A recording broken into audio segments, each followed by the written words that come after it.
Well, how about that video?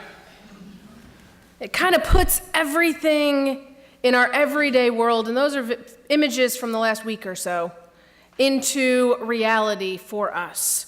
These images, well, this video intentionally had them come at you very quickly.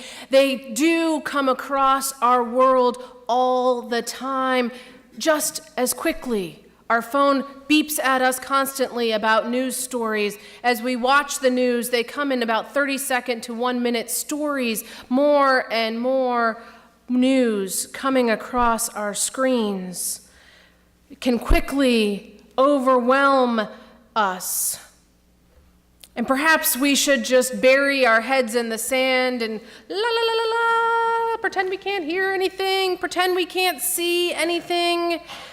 But in absence of that, we really probably end up hardened to the news. We get to a place where it barely impacts us anymore, where it goes in one ear, out the other. We kind of pay attention, but it doesn't really affect what we do. But even that strategy, where we're not paying full attention, it has the capacity to eat away at us, to completely take over, even when we're not fully paying attention. It's all just too much to see, to hear, to absorb, and we are completely and totally overwhelmed. But I think that our heart and our brain sometimes do battle with each other, and our minds get stuck in this place of endless bad news story, and our heart is saying, hey, look over here. Look at these good things going on. Look at these stories of love.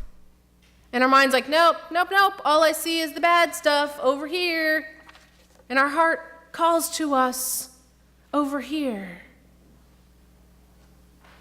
And we need to remember the words of Jesus. These familiar words that some of us memorized as children, for God so loved the world.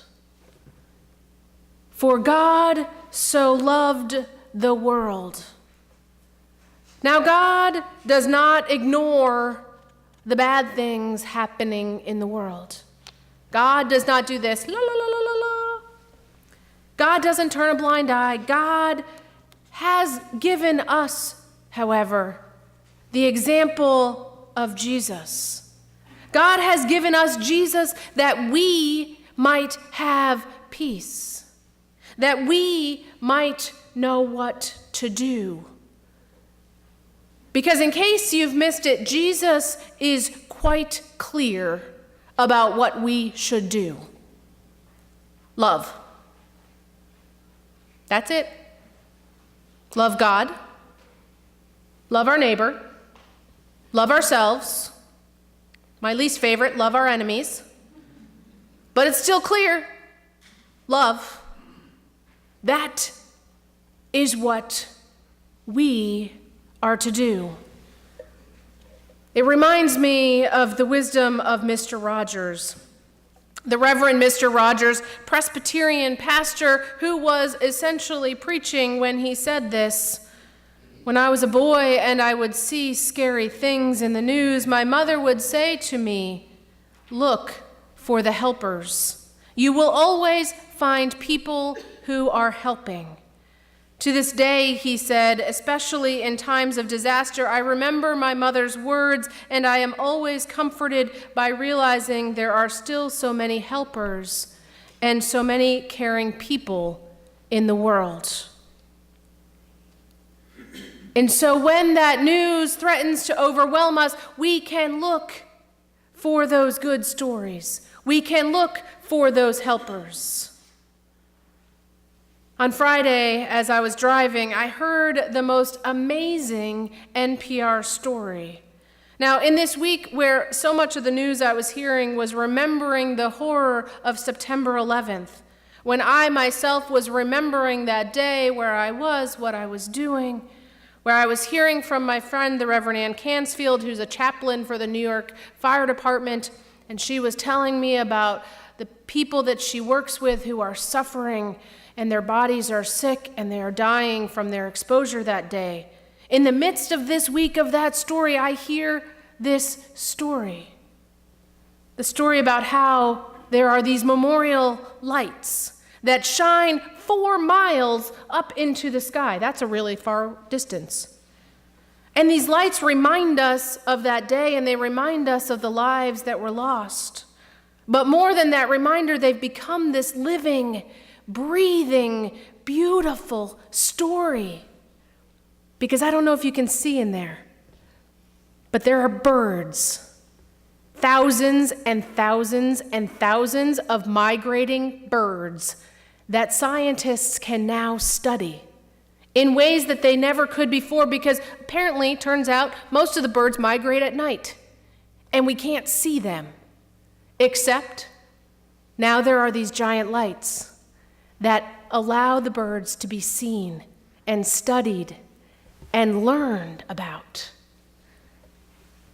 It is easy to be overwhelmed by the September 11th memories and the horrors that that day has led to. And yet, we can have this story of hope, this story of discovery, this story of promise. Lately, the news has been filled with the horrors of hurricanes, of the homes destroyed, of the looting, of the money it's going to cost to rebuild, all of the horrors that take place. And then I stumbled on this story that I saw on Facebook on the Love What Matters page. I'd like you to meet Irma. She is one of the Muscovy ducks that hangs out in the pond in front of Joy Ann Trent's house. And she wrote this. About a month ago, Irma laid 13 eggs at the base of the live oak tree in our front yard, and she usually gets on and off the nest multiple times a day to eat and to drink. When I got up this past Sunday morning, Irma was on her nest, and the weather was turning nasty, she said, with wild winds and rain. And toward the end of evening, as the hurricane was heading toward us and torrential rains and winds up to 107 miles per hour were coming, Irma hunkered down and never left her nest. We could watch her, she wrote, out of our bathroom window, and when the eye of the hurricane was past, we checked on her and she was still sitting tight. And after the eye passed and the wind and the rain kicked up, they went to sleep around 2 a.m. and they woke up Monday morning, and there was Irma, sitting on her nest, covered by broken tree branches and Spanish moss, but alive and unharmed, all 13 eggs still intact. Now, Monday, she wrote, was still very windy, and Irma had yet to leave her nest, and so they took out some water and some food for her, which she readily accepted.